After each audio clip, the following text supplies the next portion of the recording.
Cidadão é sempre liberado, né? 9634-6964 para sua participação.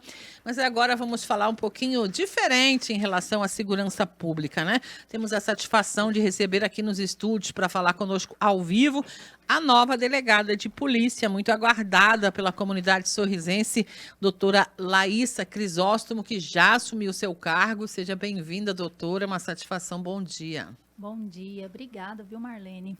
Satisfação estar aqui. Muito bem, a senhora assumiu esta semana, está ainda se inteirando e já está participando de eventos aqui também. O que a senhora sentiu sobre Sorriso? Já conhecia a cidade ou não? Então, Sorriso é uma cidade nova para mim, né? Eu não conhecia, conheci de fato com a minha mudança. E eu percebo que é uma cidade muito enganjada mesmo no tema, né, relativo à violência doméstica e familiar contra a mulher, crimes relativos a crianças e adolescentes. Então, essa semana, ela foi uma semana mesmo de reconhecimento, onde eu já participei da primeira conferência municipal sobre políticas públicas relativas à mulher, né? Sim. E também estou participando de diversas entrevistas aqui na rádio e também em outras televisões. Emissoras. É bom, é importante esse contato com a comunidade, eu penso, né, doutora? Sim, sim, até mesmo porque como a cidade, ela é muito... É uma prioridade, né, esse tema. Perfeito. Então, eu preciso mesmo estar deixando a sociedade ciente de que eu estou à disposição de todos e que a delegacia, ela está de portas abertas para receber todos aqueles que precisarem da gente. Podemos falar um pouco da sua carreira? A senhora já atuava mesmo assim em núcleo de mulher, delegacia de mulher, doutora? Não, especificamente na área núcleo da mulher, agora. Ah, sim. Eu estava em Peixoto de Azevedo, onde eu atuava em todas as áreas, porque eu era a única delegada, né? Ah, sim. Antes de Peixoto, também estive em Terra Nova, onde também eu atuava em todas as áreas, porque eu era a única delegada. Mas agora, especificamente com a matéria relativa ao núcleo da mulher, é só aqui em Sorriso mesmo. É Sorriso. A senhora está bem à vontade para lidar com esses temas, doutora? Sim, porque eu já lidava, né? Em Peixoto de Azevedo, inclusive, a nossa maior demanda era violência doméstica. Perfeito. Então, ali eu já sentia bastante a necessidade de focar mesmo nessa matéria. Então, para mim, não tem muita novidade, não. E a estrutura em Sorriso, o que a senhora sentiu? Equipe, está tranquila para tocar seu trabalho? Então, eu estou muito feliz porque Sorriso está bem estruturada quanto à questão da rede de proteção. Né, eu percebi que é bem atuante, está bem estruturada. E a delegacia, não tenho o que falar, né? A delegacia é maravilhosa. E novinha, exatamente. E os servidores estão bem capacitados. Então, assim, eu estou muito feliz. Coincidentemente, a senhora chegar na semana da realização desta conferência, né, de políticas públicas para mulheres, está tudo ligado, né, doutor? O que a senhora sentiu ali da participação da comunidade e também dos debates, do que ficou decidido, podemos falar, porque agora já foi a conferência e propostas serão a partir dali levadas para a estadual e depois, quiçá, nacional, enfim. Sim, a conferência foi a primeira conferência, né, e eu vi, assim, com muito bons olhos, porque é a partir daí que a gente estabelece várias políticas no sentido de trazer dignidade, igualdade e justiça para as mulheres, né. Eu participei mesmo só no dia de abertura. Eu não estive ontem quando foram feitas as propostas e passadas por votação, né, então eu não sei, de fato, o que foi deliberado ali na conferência, mas eu vi com bons olhos e acredito que vários municípios irão se inspirar em Sorriso. Fantástico. A doutora Jéssica, se a senhora me permite registrar aqui, deixa um legado bastante grande, né, para a nossa comunidade, um modelo de serviço. A senhora pretende seguir nesta mesma linha de trabalho? Sim, como eu tenho falado, é um desafio, né? Substituir a doutora Jéssica, porque a doutora Jéssica, de fato, deixou um legado aqui em Sorriso e eu pretendo continuar com os trabalhos dela porque foram impecáveis, né? Então, a minha missão hoje é dar continuidade aos trabalhos da doutora Jéssica. A senhora conhece já as estatísticas, os números de Sorriso em relação aos crimes com os quais provavelmente a senhora vai ter que lidar, tirando o plantão, que eventualmente engloba tudo, né? Não. Eu ainda não tive tempo para pegar a estatística, dar uma olhada, uma analisada, mas eu percebo que os números são altos, né? Sim. É uma demanda muito grande como a delegacia, o núcleo da mulher, ficou com o delegado substituindo, né? O doutor Paulo fez um brilhante trabalho, mas ele também tem a matéria com a qual ele também lidava.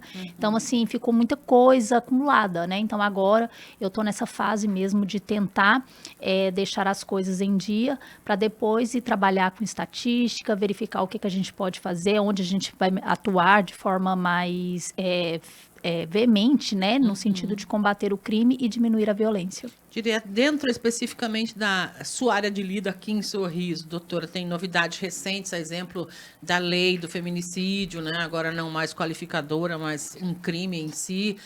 A senhora acha que nós estamos num ponto bom para lidar com tudo isso ou ainda precisa arrochar mais para funcionar direitinho? Não, eu acredito que com relação à questão da lei, no sentido de ter efetividade, eu acho que nós já estamos, ela já está, é o crime mais severo, né? Se a gente for olhar o Código Penal.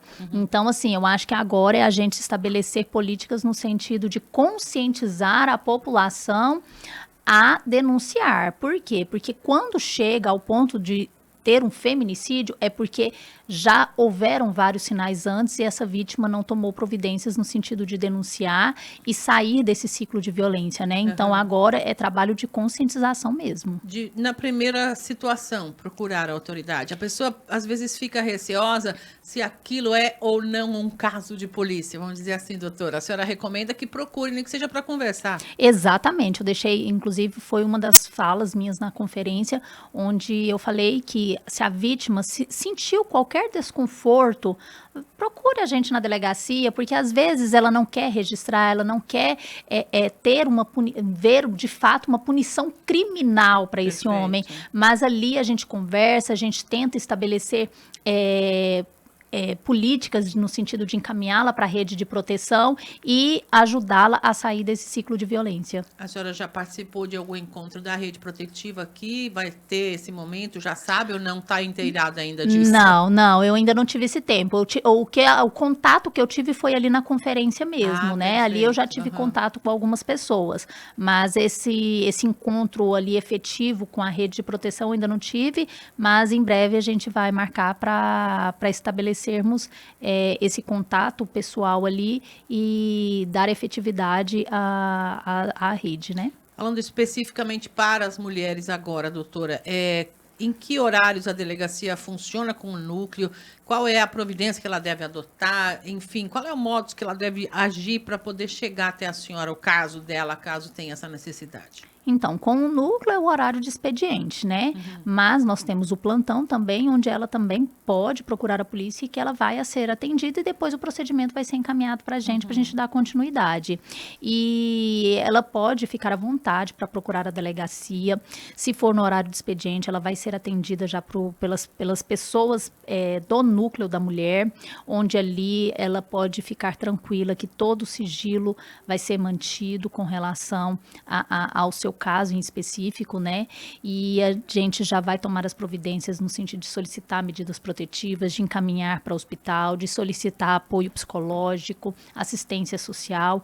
Então, eu estou muito feliz que aqui em Sorriso essa rede de proteção funciona. Então, ela pode ficar tranquila que quando ela chegar ali na delegacia, nós já vamos tomar todas as providências cabíveis. Tem um Disque 180, é isso, de violência? Ou qual é o Disque para esse tipo de situação? O Disque 180, né, onde ela faz essa denúncia. Chega para vocês também. Isso, se quiserem fazer de forma anônima, né, nós vamos apurar e elas chegam, todas as denúncias chegam. E tem também um 197, né, que é o da Polícia Civil. Polícia Civil também pode entrar em contato com a senhora. Isso. Nunca é demais falar um pouquinho sobre os tipos de violência que graçam aí contra as mulheres, doutora. Não só mulher, né? A senhora vai atender com o núcleo também idosos, crianças, é tudo da sua área lá. Né? Exatamente. Nós temos violência psicológica, violência física, violência patrimonial, violência sexual, né? São 5 tipos de violência prevista na lei e nós temos cada tipo de violência é tratado de uma maneira, né? No caso da violência física, por exemplo, nós vamos encaminhar essa vítima para fazer exames. No caso da violência sexual, também, ela também será submetida a exames. No caso da violência moral, a gente, que no caso temos a injúria, né, a difamação, que são crimes que dependem da vítima oferecer representação criminal, e aí nesse caso a gente só atua se a vítima realmente quiser uma punição para esse homem, mas ali no momento dela denunciar, ela pode já solicitar as medidas protetivas e falar, não, eu não quero que ele seja processado criminalmente, mas eu quero solicitar as medidas protetivas porque eu quero o afastamento. É possível também. Então, eu peço para que essas vítimas não fiquem com dúvidas. A qualquer indício de crime, compareçam na delegacia e ali ela vai ser devidamente orientada. Não precisa ter receio de... Ela vai sempre encontrar uma mulher por lá, nos horários do núcleo, né, doutora? Exatamente. O núcleo da mulher, ele é basicamente composto por mulheres e esse atendimento ali, já todos estão devidamente especializados e orientados. Muito bem, muito importante a sua presença. Eu estava aqui acompanhando o nosso Fala Cidadão, é um canal de contato da comunidade. Aí uma senhora, a gente percebe pela voz já de uma certa idade, disse, tomara que essa delegada seja bastante brava mesmo. A comunidade pode contar com a sua firmeza, eu diria, em relação ao trato com essas questões de violência doméstica? Claro, claro. A gente tem que ter firmeza, mas ao mesmo tempo a gente tem que ter leveza, tem que ter sensibilidade, né? Porque eu mexo com uma matéria, né? Essa matéria que eu atuo, ela é uma matéria que é importante também ter a sensibilidade, porque eu trabalho com pessoas vulneráveis, né? Certo. Vítimas que estão ali em um momento que muitas vezes não sabem nem o que fazer, né?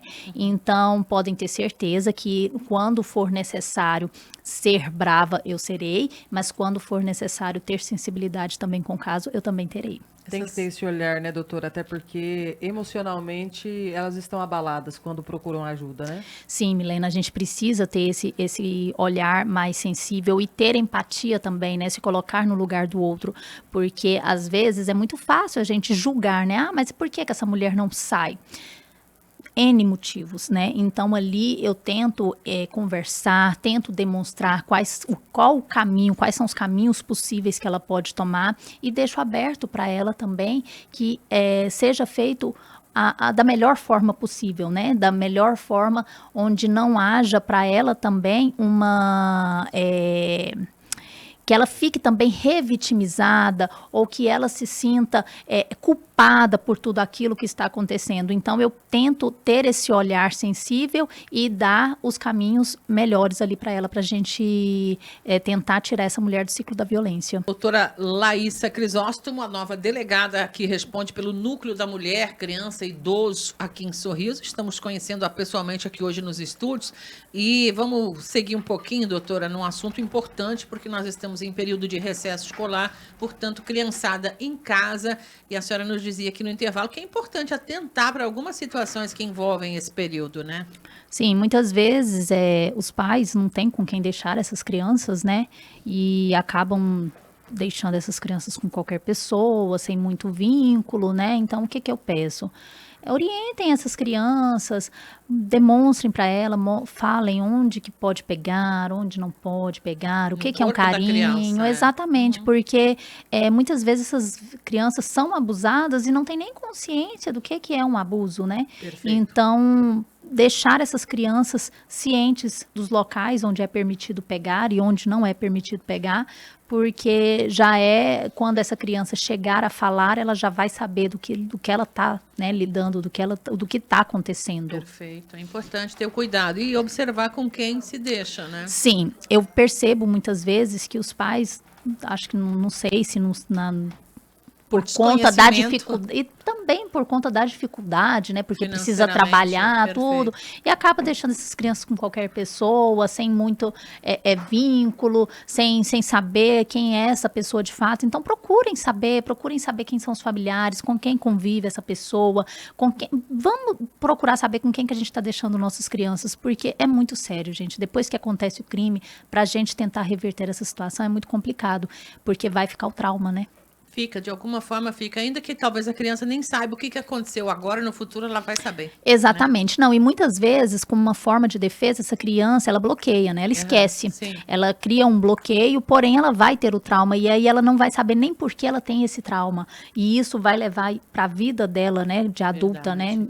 E é muito triste, sabe? Responsabilidade de adulto cuidar de criança, né? Eu digo sempre, né, doutora? Exatamente. Quanto aos idosos, é uma parte do seu trabalho ali também. A gente eventualmente fica sabendo ainda de casos cabeludos, escabrosos. Qual é o tipo de violência que mais atinge os idosos, doutora? Então eu percebo, pelo menos assim, pelo tempo, né, que eu tenho de polícia, que não é pouco, porque eu, antes de ser delegada eu era escrivã.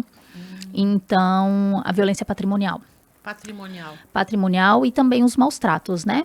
Mas a violência patrimonial, ela é gigantesca, porque muitas vezes as pessoas, o idoso, né, ele vai ficando ali debilitado, vai ficando cada vez mais dependente, e aí a pessoa, o idoso não tem para onde correr, fica dependente, né, daquele familiar ali, que começa a apossar dos seus bens, que começa a desviar dos seus bens, a dissipar esses bens. Então, é bem complicado. Fazer empréstimo no nome deles. Faz empréstimos no nome deles, aproveita a questão, muitas vezes, da aposentadoria, então é muito fácil fazer um consignado ali, né? E esse idoso vai ficando à mercê dessa pessoa que cuida dele, né? Vamos dizer, cuida entre aspas, né? Doutor, o criminoso, ele acha sempre que não vai ser descoberto, né? Se for descoberto, o que acontece com essa pessoa que toma o cartão do pai, da mãe ou de alguém que, né, que ele tem acesso e faz uso indevido disso? Isso é um crime, né? É crime previsto no Estatuto do Idoso e essa pessoa será processada criminalmente e provavelmente, se ficar constatado, né, a ocorrência do crime, ela pode ser, inclusive, presa, né? Pode ser, inclusive, presa. Diga, Milena. Inclusive, nesses casos, doutora, a gente observa que tem muita resistência do próprio idoso a fazer a denúncia, né?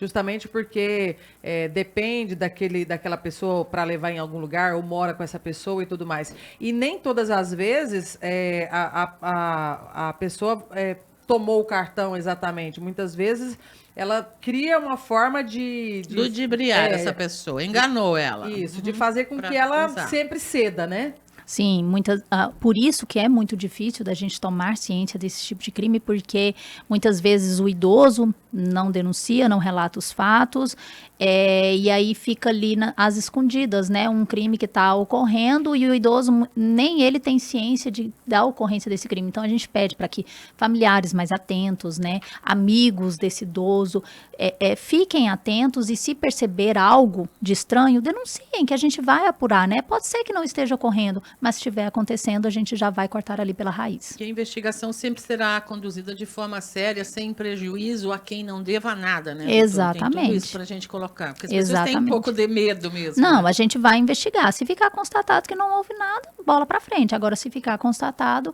essa pessoa vai ser processada e vai responder, né? E se tiver alguma situação para prisão, ela também será presa, porque a gente precisa cortar esse tipo de crime pela raiz. Importante ter na consciência, enquanto a gente está educando o filho, que eles ainda são mais jovens, né, etc e tal, pai e mãe têm esse senso talvez mais apurado de responsabilizar, né? Quando ele está dependente daquilo, fica mais difícil, né, doutora? Porque, como diz a Milena, às vezes ele não tem para onde correr. Exatamente. Esse detalhe do idoso realmente é muito complicado, porque o idoso, ele vai virando criança novamente, no sentido de depender, Sim. né? E é algo que vai acontecendo gradativamente e ali devagarzinho as pessoas começam a se aproveitar. Então, por isso que é um crime, muitas vezes, complicado da gente até tomar conhecimento, né? Mas tem que chegar para vocês.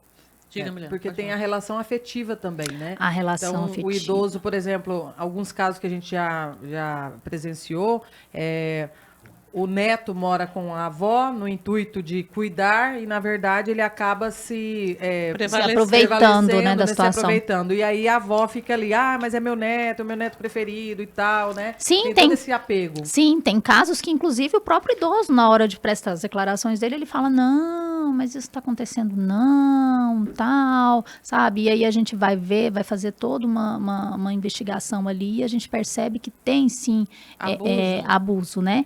Então, por isso que a gente tem que conduzir essa investigação da maneira mais correta e sensível possível por conta de até mesmo o idoso negar muitas vezes, né? E ele pode também, o idoso, a idosa, acionar a autoridade, né, doutora? Via telefone, inclusive, para uma investigação, caso tenha essa necessidade. Sim, e se ele não tiver coragem de colocar o nome dele, faça uma denúncia de forma anônima, né? Que a gente vai apurar e vamos verificar ali a ocorrência desse crime.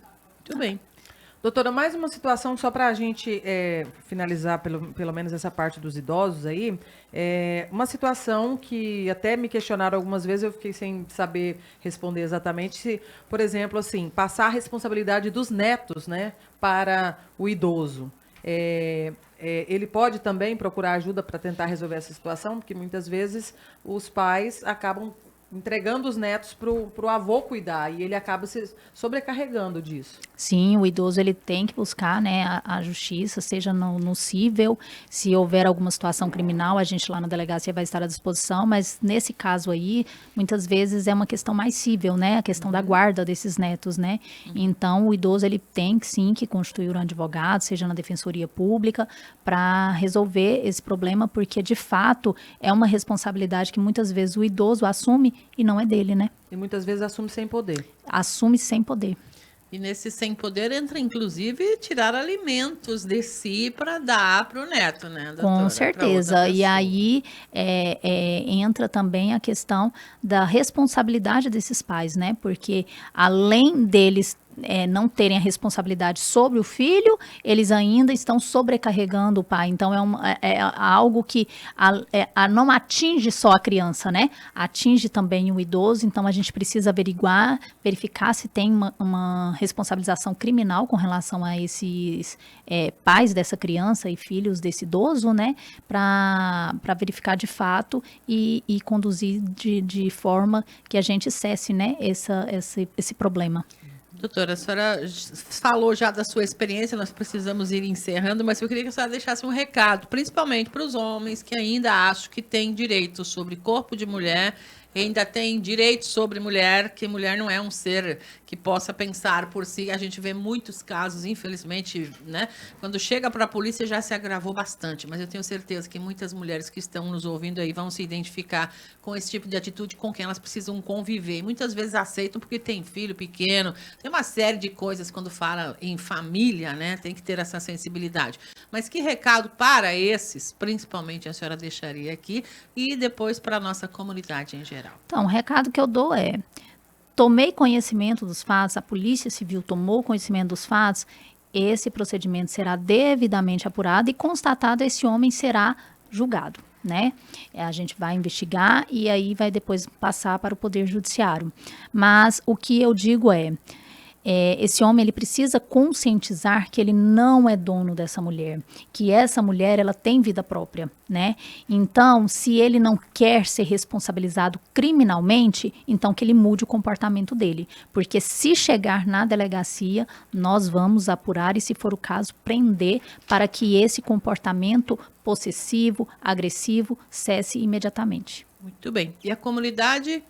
A senhora está à disposição. Eu estou à disposição da comunidade, eu peço que essas vítimas se encorajem, denunciem e que, caso algum vizinho tenha conhecimento de vítimas que estão sofrendo abuso, né, seja moral, sexual, patrimonial, esse vizinho também não se cale, que ele denuncie, porque a gente precisa cortar esse tipo de crime pela raiz. E, infelizmente, é um crime que é muito difícil da gente combater, né? A gente precisa conscientizar as pessoas. Então, é esse trabalho de conscientização que eu vou tentar fazer para que a gente consiga estabelecer na mente das pessoas de que não compensa, né? O crime não compensa. Menos ainda esse, porque perde a família, inclusive, né, doutora? Sim, perde a mulher, perde os filhos, perde tudo, né?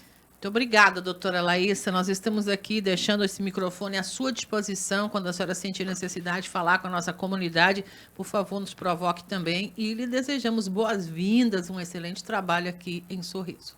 Eu que agradeço e reitero, a delegacia está à disposição de todos vocês.